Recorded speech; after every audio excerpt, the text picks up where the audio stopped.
Dozens of staff layoffs are expected in the Rome City School District after the announcement of a proposed 2019-20 budget, and one of those cuts could be the pre-K program. News Channel 2's Brent Carney spoke with the superintendent about what it could mean for the district. Classrooms were filled here today at the pre-K building here in Rome, but for how much longer? So as of right now, if nothing changes relative to funding, we're looking to reduce about 115 positions in total. Rome City School Superintendent Peter Blake and the rest of the Board of Education may be forced to cut certain school programs. One of the programs on the list, pre-K. One of the proposed cuts or reductions would be in our pre-K program, not the entire program. However, we have two special education programs which are unfortunately extremely costly. We're one of few districts remaining in the region that has the program to offer simply because of the cost.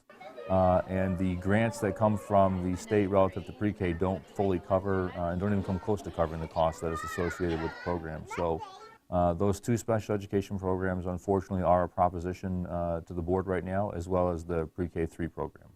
If the program does get cut, the kids will either have to go to another pre-K program in the area or stay home.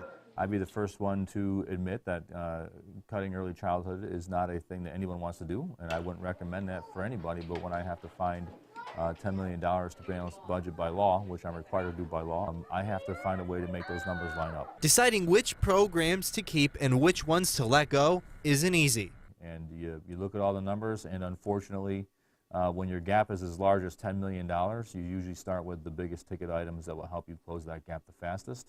And then from there, you start piecemealing the other programs in to make that number balance out.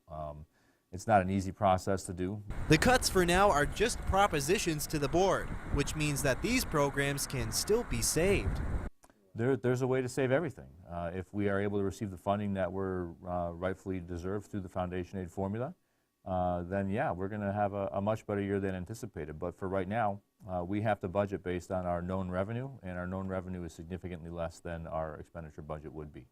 The district has until April 23rd to approve the budget. Brent Carney, News Channel 2.